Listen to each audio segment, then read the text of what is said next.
యువస్ ఇప్పుడు సొసైటీలో hot topic ఏంటి కొనసాగుతుందంటే అదేనండి, స్త్రీ వేసుకునే డ్రెస్సింగ్ పై వివాదం ఉందంటే ఆ ఫెమినిస్ట్లు అవనివ్వండి, సోషలిస్టులు కానివ్వండి, వీళ్ళు ఏమంటున్నారంటే స్త్రీ డ్రెస్సింగ్ పైన వివాదంగా ఇప్పుడు ఒకరన్న అదేనండి శివాజీ గారు అన్న వాక్యలు కాస్త ఎఫెక్ట్గా అనిపించి, అంటే అన్పార్లమెంటరీ వర్డ్స్ అతను రెండు యూజ్ చేశారు. చెప్పే విధానంగా మనం చెప్తే చిన్నపిల్లల నుండి పెద్దవాళ్ళ వరకు వింటారండి. కానీ మనం చెప్పే విధానంలో కూడా కొంచెం అన్పార్లమెంటరీ వర్డ్స్ అతను యూజ్ చేయబట్టి ఇది వివాదాస్పదమైన వ్యాఖ్యగా ఉందండి.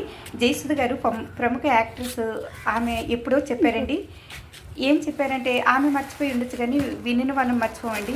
ఆమె హాలీవుడ్, బాలీవుడ్, మిగతా వుడ్స్లో వాళ్ళు వేసుకునే డ్రెస్సింగ్ విధానం ఎలా ఉందంటే వాళ్ళ శరీరాకృతికి నప్పే విధంగా ఉంది. అండ్ మనం టాలీవుడ్లో మనం అదే డ్రెస్సెస్ మనం వీరింగ్ డ్రెస్సెస్ అవే మనం వేసుకునేటప్పుడు మన శరీరాకృతి కాస్త ఎగ్జెక్ట్గా అనిపిస్తుంది. అంటే వాళ్ళ శరీరాకృతిని బట్టి చిన్న చిన్న డ్రెస్సులు కూడా సెట్ అవుతున్నాయి, మనకు అది అవ్వడం లేదు. ఎందుకంటే బ్యాక్ ఫ్రంట్ అని ఇలా ఏమో అన్నారు ఆమె, అంటే చెడుగా అనలేదండి, అంటే శరీరాకృతి నప్పడం లేదని. అందువల్ల వీరింగ్ ఆఫ్ డ్రెస్సెస్ ఎవరి మెచ్యూరిటీని బట్టి వాళ్ళకు ఉండాలండి. కానీ ఒక స్టేజ్ వచ్చినాక, ఒక మిడిల్ ఏజ్ వచ్చినాక మన శరీరాకృతి మారుతుంది కాబట్టి అందుకని మనం డ్రెస్సింగ్ కృష్ణ